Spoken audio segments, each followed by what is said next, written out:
Kids, आज हम start कर रहे हैं स्पेनिश ग्रामर का next topic which is loss articles, the articles. So come on, let's get going.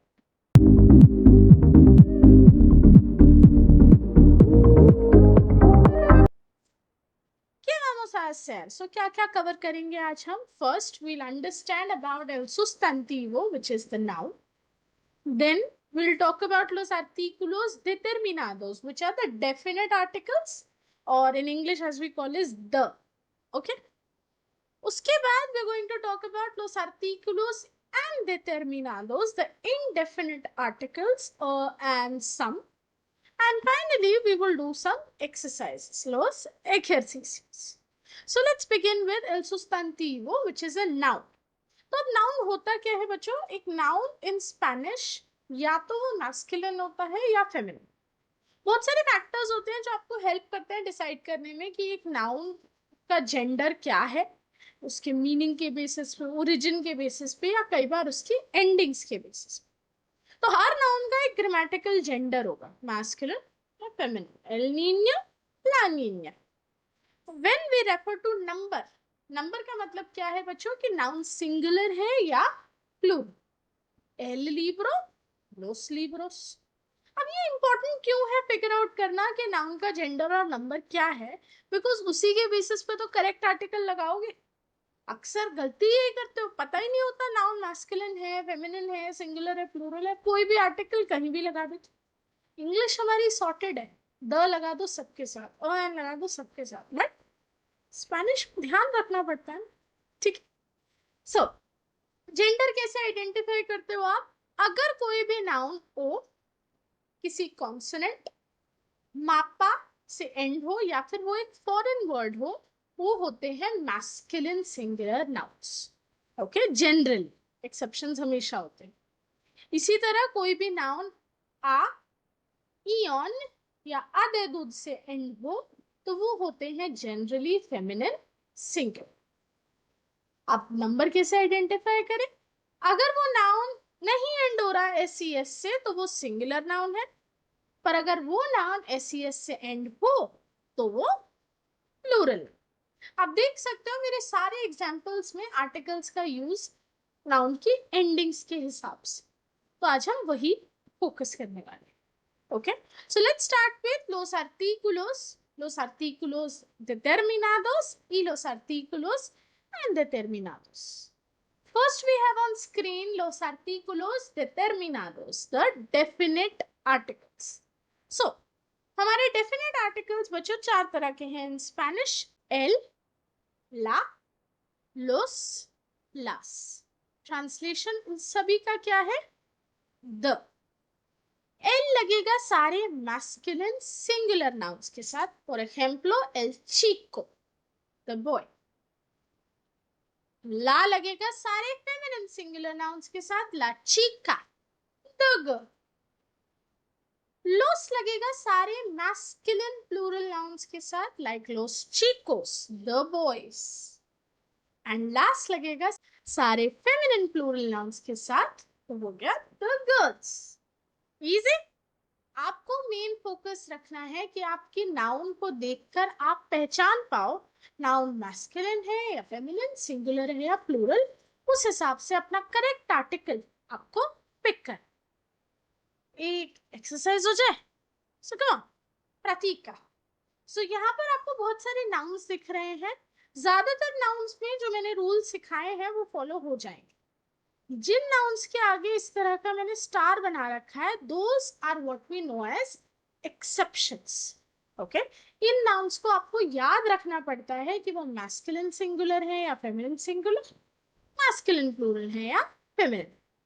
तो पहले ट्राई करो ये एक्सरसाइज, पॉज कर लो video. Once you are done, match your answers from the slide right here. आपने देखा L estuche, ये आपको याद रखना. El sacapuntas, el pupitre. So these are things जो आपको अलग से एक लिस्ट बनाना शुरू कर दो एक्सेप्शंस की, ताकि आपको हेल्प हो. Okay, so note. En general, los sustantivos acabados en o, mapa, consonante so ज्यादातर जनरली वो नाउन्स जो एंड हो विथ ओ, मापा या कॉन्सोनेंटे son masculinos, they are masculine. Y los acabados en a-ion adedud son femeninos, and those ending with a-ion adedud वो feminine है.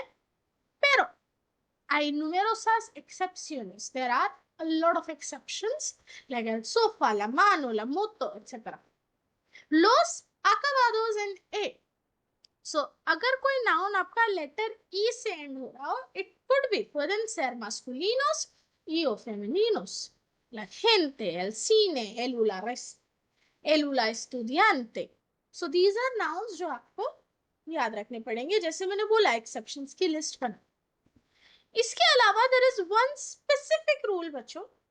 Las palabras femeninas, there are some feminine nouns que empiezan en a, tonica usan. So there are some feminine nouns beta जो letter A से शुरू होते हैं, and the letter A has a very harsh sound उन words. उस case में in singular you use the masculine article with them. You say el aula, el arte. But अगर यही प्लूरल हो जाएगा, it will be considered feminine. las aulas, las artes, etc. Okay, so this is a very specific rule जो आपको याद रखना. Confuse नहीं होना कि अगर एल आउला है इसका मतलब it will be an exception. नहीं, this is a specific rule जो आपको ध्यान. So with this definite articles तो मैंने आपको समझा दिए. Let's move to los artículos and determinados. The table looks somewhat similar. इधर उना का मीनिंग होता है अ या एन. उनोस उनास होता है some. Okay, for masculino singular sostantivo we use un chico, oh boy. For femenino singular, una chica, a girl. Masculino plural, unos chicos, some boys. And femenino plural, unas chicas, some girls. Okay, again सारा game है कि आप noun को सही से identify कर पाते हो या नहीं. एक बार वो कर लिया फिर तो पक्का करेक्ट आर्टिकल आप लगा ही. राइट, चलिए एक और प्रैक्टिस एक्सरसाइज हो जाए. अगेन मैंने कुछ नाउन्स दिए हैं, कुछ के साथ स्टार मार्क्स हैं. Those are exceptions. पॉज करिए video. Once you are done, come back and match your answers from here. Okay, so जो रूल मैंने डेफिनेट आर्टिकल्स के साथ सिखाया था, वही सेम रूल यहाँ भी फॉलो होगा. Las palabras femeninas que empiezan en a tónica usan el singular, we will use the indefinite article un. But in plural, pero en plural usan el artículo indeterminado unas. Okay, so ये specific words का आपको rule याद रखना पड़ेगा. So before I end the topic of articles, बच्चों मैंने सोचा एक इंटरेस्टिंग टॉपिक और करा दो, because 9th-10th onwards mix questions बहुत आते हैं हमारे grammar. So, ¿cuál es la diferencia entre los artículos determinados y los artículos indeterminados? अब इंग्लिश में तो हम समझ जाते हैं दोनों के बीच का difference, but how do you identify that difference in Spanish? Let's start with los artículos determinados. What is their usage? कहाँ कहाँ यूज होंगे? पहला, जब हम किसी स्पेसिफिक नाउन की बात कर रहे हो जिसका ऑलरेडी मेंशन हो चुका है.